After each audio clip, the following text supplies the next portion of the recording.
আল্লাহ সুবহানাহু ওয়া তাআলা বলেন, হে নবী, তোমাকে এবং তোমার কাওমকে কোরআন থেকেই প্রশ্ন করা হবে। তা আল্লাহ সুবহানাহু ওয়া তাআলা প্রশ্ন নেবেন কোরআন থেকে। কোরআন ছাড়া অন্য কোনো জায়গার কোনো প্রশ্ন নাই। আল্লাহ সুবহানাহু ওয়া তাআলা পবিত্র কোরআনে এই কথাই বলছে যে তোমাকে এবং তোমার কাওমকে কোরআন থেকে প্রশ্ন করা হবে। এখন যদি ভাই আমি কোরআন বিদ্যা না শিখি, কোরআনের কাছে না যাই, যারা কোরআন জানে তাদের কাছে না বসি, আমি যদি বলি ভাই আপনি শুধু আরবি পড়েন, আমি তো বুঝি না, আপনি একটু বাংলা তর্জমা বুঝান, বাংলা তর্জমা বুঝান। তো বাংলা তর্জমা বুঝাইলে তো গোমর ফাঁস, বাংলা তর্জমা বুঝাইলে গোমর ফাঁস। আর বাংলা তর্জমা তো বুঝাইতে হইবই, এটা আল্লাহর আদেশ। আল্লাহ বলছে নবীকে, হে নবী, যে জাতি যে ভাষা বোঝে তুমি তার অর্থ বলে দাও। যে জাতি যে ভাষা বোঝে তুমি তার অর্থ বলে দাও। এখন অর্থ না বললেও তো ভাই আপনি বুঝবেন না। আমি সারাদিন আপনার সাথে আরবি পড়বো, কিন্তু আপনি বুঝবেন না, আপনি বুঝবেন না, আর আপনি খালি ঝুমবেন, আমার লগে মৌলবীর লগে ঝুমবেন। তা আপনি তো আমি নিজেও বুঝাইতে পারলাম না, আপনিও বুঝলেন না, তাহলে আমার লাভ তো হইল কি? যেমন এরা বলে একটা আয়াত পাঠ করলে 10টা নেকি, একটা আয়াত পাঠ করলে 10টা নেকি। কিন্তু আমি কোরআন পড়া দেখলাম এই কথা কোরআনের ধারে কাছেও নাই। কোরআন বলছে যদি কেউ একটা নেক কাজ করে আমি তাকে 10টা নেক লিখা দেবো। সুবহানাল্লাহ, সুবহানাল্লাহ। যদি কেউ একটা নেক কাজ করে মানে সৎকর্ম করে, তাহলে তার 10টা নেক আমি লিখা দেবো। এটা হলো আল্লাহর দয়া। আল্লাহ যে আর রহমানের রাহিম। যদি আমি একটা পাপ করি, আল্লাহ একটা পাপই লেখাবেন, আর যদি আমি একটা নেক করি তাহলে 10টা নেক লেখা দিবেন। তারপরেও যদি আমি ফাইসা যাই, যদি শিরক মুক্ত থাকতে পারি, অংশী মুক্ত থাকতে পারি, আল্লাহ বলেন পবিত্র কালামে যাকে খুশি তাকে ক্ষমা করে দেব, এটা আমার ইচ্ছা। আরেকটা আয়াতে বলেছে কেউ আমাকে প্রশ্ন করতে পারবে না, আমিই তো প্রশ্ন করব। তো প্রশ্ন করব কাদের? প্রশ্ন করব আলেমদের। তারা বহন করবে বোঝা, আরো কিছু বোঝা। আরো কিছু বোঝা মানে কি? এই যে ভুল বিদ্যা নিজে গ্রহণ করছে আর অন্যকেই শিখাচ্ছে, যে পাপ হচ্ছে না। তো যাদের পাপ হচ্ছে তারা যখন জাহান্নামের ফায়সালা পাইব, তখন তারা বলবো যে হে আল্লাহ, এই সমস্ত আলেমদের কাছ থেকে আমরা বিদ্যা শিক্ষা আজকে জাহান্নামের ফায়সালা পাইছি, আপনি তাদেরকে ওই আলেমদের আমাদের সামনে উপস্থিত করে দেন, আমরা তাকে পায়ের নিচে ফেলে পদদলিত করব।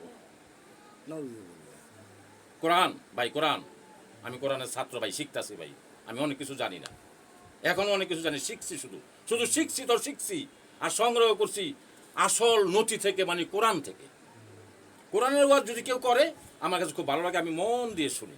কারণ একটা আয়াতে আল্লাহ বলতেছে, যখন তোমাদের গৃহে কোরআন পাঠ করা হয় তখন তোমরা চুপ থাকো আর মনোযোগ সহকারে শোনো, যাতে তোমাদের প্রতি দয়া করা হয়। ঠিক স্যার? তুমি যদি কোরআনের তর্জমাটা শোনো আর মনোযোগ সহকারে শোনো, তাহলে তুমি বুঝতে পারবা তোমার ভিতরে আস্তে আস্তে নাপাক যাইব। যদি মিথ্যা বাতিল করো তো নাপাক যায়, মিথ্যাটাই নাপাক। ওই মিথ্যাটাই মুখের উপর ভর দিয়ে চলে। আল্লাহ বলতো তারাতে মিথ্যাটাই মুখের উপর ভর দিয়ে চলে, তারাই কি ঠিক? নাকি যে সরল পথে চলে তাই ঠিক? তো সরল পথে কে চলে? সহজ সরল বই হলে কোরআন, সিরাতুল মুস্তাকিমের বই, হেদায়েতের বই। রাসূলের প্রতি, মুহাম্মদের প্রতি নাজিল হয়েছে, পরে উনি মুহাম্মদ হয়েছে। এই রেসালাত এই মুহাম্মদের প্রতি নাজিল হয়েছে, তাই উনি হয়েছে মুহাম্মদ রাসূল। সুবহানাল্লাহ। কার খাতিরে? এই রেসালতের খাতিরে। তো রেসালত মানে রাসূল। তো এই রাসূলের খাতিরে মুহাম্মদকে রাসূল বলা হয়, কারণ উনি রাসূল হয়ে গেছে। কোরআনের বিদ্যা উনি তালা ঢুকাইছে, উনি যা করবে সব কোরআনের বিদ্যা। তাই আল্লাহ বলছে যে রাসূল, হে নবী, আমি তো তোমাকে ধরে রেখেছি, নাই তো তুমিও একটু তো ঝুঁকেই পড়তে। আর যদি ঝুঁকে পড়তে তাহলে তোমাকে দিতাম পৃথিবীতে দ্বিগুণ শাস্তি, মৃত্যুর পরে দিতাম দ্বিগুণ, আর আমার বিরুদ্ধে তুমি কোনো অভিভাবক খুঁজেই পেতে না। হে নবী, আমি যারা দোজখী করে দেব, তুমি কি পারবে তাকে উদ্ধার করতে? আর একটা আয়াত পড়লে আমার খুব খারাপ লাগে। কি খারাপ লাগে জানো? মানুষের জন্য কয় আমরা নাকি জাহান্নামে দিলে আবার সুপারিশ করিয়া করিয়া বাইর করব। লাস্টে যার নাকি সরিষা পরিমাণও ইমান আছে তারে বাইর করব, উনি কয়লার মতন কালো হইয়া যাইব, ওরে অমুক পানি দিয়া তারপরে ই করবো। অনেক কাহিনী আমি হাদিস পড়ছি ভাই, তুমি ভাই জানা হুনা মানুষ, তোমার কাছে বলতেছি। এই হাদিসগুলো আমি পড়ছি, পড়ে দিয়ে কালো হয়ে যাবো, জান্নাতে যাবো কালো অবস্থায়। তারপরে জান্নাতীরা বলবে যে এই ভাই তোমরা বুঝি মুক্তিপ্রাপ্ত জাহান্নামী, জাহান্নাম থেকে মুক্তি হয়ে আইছো, তখন তারা লজ্জাবোধ করবো। তখন আল্লাহর কাছে বলবে, হে আল্লাহ, আমাদেরকে তো লজ্জা পাই, আমাদেরকে আগের মতন ওদের মতন করে দেন, যারা পূর্বকালে ঢুকছে, শুরু থেকে ঢুকছে তখন। তখন তাদেরকে নূরের সমুদ্র গোসল করে না, তখন তাদের কোনো ভেদ আছে, কেউ করে চিনবে না। এগুলি ভাই সব বানান না সাজান না কথা। আল্লাহ বলতেছে হে নবী, এই মুনাফিকরা বলে তারা নাকি জাহান্নাম থেকে বেরিয়ে আসবে। যখনই তারা জাহান্নাম থেকে বেরোতে চাইবে, তখনই তাদেরকে তাড়িয়ে দেওয়া হবে, কারণ আমি যাকে জাহান্নাম দেবো সেটা স্থায়ী জাহান্নাম, আমি যাকে জান্নাত দেবো সেটা স্থায়ী জান্নাত। কোরআন পরিষ্কার বলছে স্থায়ী জান্নাত, স্থায়ী জাহান্নাম। আমি চ্যালেঞ্জ করছি, কোথাও বলেন নাই যে এই সরিষা পরিমাণ ইমান নিলে বাইরেইব, আর অর্ধেক ইমান নিয়ে বাইরেইব, কিছু ইমান থাকলে হ্যাঁ বাইরেইব জাহান্নাম থেকে। পর সুপারিশ করে। আরে মিয়া, সুপারিশের কাহিনী নাই। আল্লাহ বলতেছে সুপারিশকারী হিসাবে তোমার আল্লাহ কি যথেষ্ট না?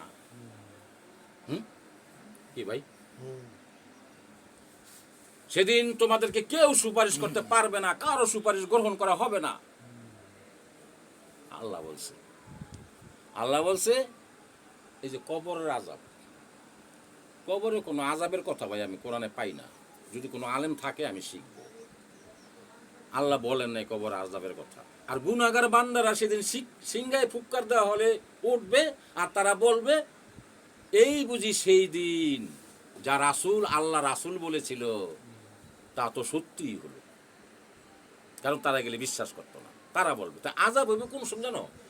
এই আল্লাহ বিচার ফায়সালা করবেন, মিজানের পাল্লা ওজন করবেন, যারে খুশি তারা মাফ করবেন, কেউ ওজন দা পারবে, কেউ আল্লাহ দয়া পারইব। আর যা গনা কি অংশী করছে কাফির, বেদিন, বেইবাদ, মুনাফিক, এই যে যারা কোরআন দ্বারা ফায়সালা দেয় তারা কাফির। আমার আর কথা কওয়ার জায়গা নাই, একা এতে করুস সব। যারা কোরআন দ্বারা ফায়সালা দেয় না তারা কাফির। কোরআন বলছে ভাই, আমি না ভাই, আমারও ধরেন না। কিন্তু আমি কোরআনের ছাত্র পড়ছিলাম, যদি কোন আয়াতে কইছে আমি দেয়। যারা কোরআন দ্বারা ফায়সালা দেয় না তারা কাফির, তারা ফাসিক, তারা জালেম, পরিষ্কার।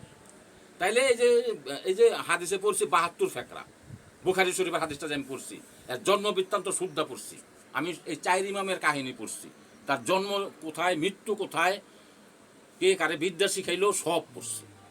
ইমাম ইসমাইল বুখারী, ইসমাইল বুখারী ওনার নাম, আল্লাহ পাক ওনাকে, কিন্তু ওনার নাম বুখারী না, বুখারী একটা এলাকার নাম। আচ্ছা, যাই হোক, এখন ওই বুখারীর সহিহ হাদিস কই থেকে সংকলন করা হয়েছে? এই দেখো হাদিসের ভাষায় কথা কই। এখন রাসূল করিম সাল্লাল্লাহু আলাইহি সাল্লাম বলেন, জিনাকারী পুরুষ, জিনাকারী নারী, তাদেরকে মাজা পর্যন্ত গাড়ো, আর চারিদিক থেকে পাথর মারতে থাকো যতক্ষণ না পর্যন্ত মৃত্যু না আসে। হ্যাঁ, হাদিস সহিহ বুখারী। কিন্তু কোরআন তো এই কথা বলছে না। কোরআন বলছে জিনাকারী পুরুষ, জিনাকারী নারী, তাদেরকে 100টি বেতের আঘাত করো, আর মিথ্যা সাক্ষী পাইলে 80টি বেতের আঘাত। আর তোমাদের একটি দল থাকবে সেখানে, মানে মুসলিম দল। বিচারটা যেন ঠিকঠাক মতনই হয়। তো এখন তো কোনো মৃত্যু পাথর মারতে মারতে মাইরা লাও, হ্যাঁ, এইরকম কথা তো নাই ভাই। এই আইন তো এখনো চালু আছে সৌদি, অমুক স্থানে, হেমুক স্থানে। আল্লাহ বলছে তুমি অমুকের দেশের আইন নাও, অমুক দেশের আইন নাও, এই কথা তো বলেন নাই। বলছে সূরা আনাম 20 নম্বর আয়াত, তুমি তোমার সন্তানকে যেরকম চিনো কোরআনকে সেরকম চিনো। কোরআনে গেলে না তুমি আসল পাইবা, যা আল্লাহর কথা পাইবা।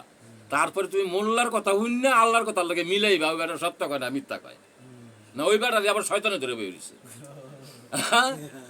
তো জিপইরা তো ঢুকছে আল্লাহু আকবার লইয়া, দাড়ি মুসলই ঢুকছে। ডাল তলে ঢুকলে তো তোমার চিন্না হালে বেরা শয়তান, মারামারি করবো। ও একটা ভেষ ধরে ঢুকছে, বুঝতে পারছো ভাইয়া? তাই তুমি কোরআন পরীক্ষা করে নাও ভাই। তুমি ওগুলি দেখা, কেউ রুকু সাজদা দেখা তুমি ভুলিয়া যাইও না, তুমি কোরআন মিলে নাও। আর উনি ঠিক মতন রুকু সাজদা করে কিনা তুমি কোরআনেই পাইবা বিশ্রেয়া। হেরেও দেখতে পাইবা, আলো তোমার খুলিয়া দেবো, চোখ খুলিয়া দেবো, কে কি করে দেখতে পাইবা। বুঝতে পারছো ভাই? কোরআন নূর, আলো। কোরআনের জ্ঞানটা যতটুকু পারো ভাই নাও, দোহাই আল্লাহ, আল্লাহ তোমাকে ক্ষমা করবে, আশা করা যায়।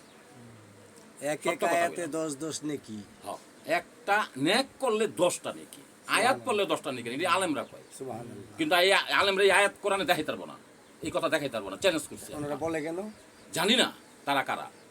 আল্লাহ বলছে শয়তানেরা ওহী করে তার বন্ধু ওলিদের কাছে, যাতে আমার এই কোরআনের সাথে তর্ক করতে পারে। এই জন্য জিন আর শয়তানের কাছ থেকে ওহী নাযিল হইতেছে আইজবতি, কিন্তু জিবরাইলের ওহী বন্ধ।